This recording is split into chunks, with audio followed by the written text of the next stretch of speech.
یا مہدی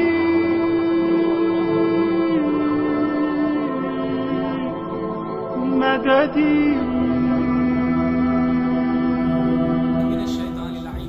بسم اللہ الرحمن الرحیم وبہ نستعین. ناظرین اکرام سلام علیکم ورحمۃ اللہ وبرکاتہ. آیت اللہ العظمی آغائی تقی بہجت جب چھوٹے تھے تو ان کی کتاب واسع رحمت جو ان کی دنیا سے جانے کے بعد پرنٹ ہوئی ہے، اس میں امام حسین علیہ السلام کی زیارت کے فضائل اور امام حسین علیہ السلام کے بارے میں بیان ہوا ہے.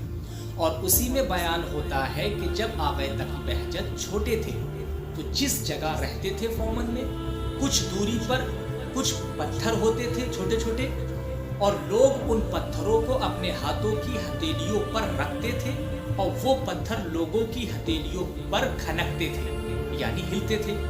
ایک روز آغائے تقی بہجت نے ان پتھروں کو اٹھایا اور اپنے ہاتھ کی ہتھیلی پر رکھا. رکھنے کے بعد جب وہ پتھر ہلے تو آغائے تقی بہجت کی پہلی آرزو زیارت امام حسین علیہ السلام کہ جس کی وجہ یہ ہے کہ آپ 14 سال کی عمر میں جب علم حاصل کرنے کے لیے گئے تو آپ پہلے کربلا پہنچے. جب کربلا آئے تو کہا جاتا ہے کہ آپ 4 سال کربلا میں رہے اور پھر اس کے بعد 18 سال کی عمر میں نجف کے حوضے میں آئے.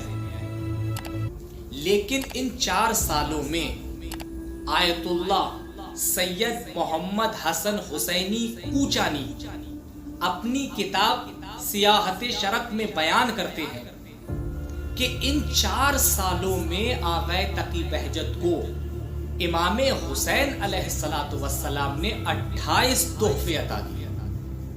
28 تحفے عطا کیے کہ جس کا تذکرہ آغائے تقی بہجت نے آیت اللہ سید محمد حسن حسینی کوچانی سے کیا.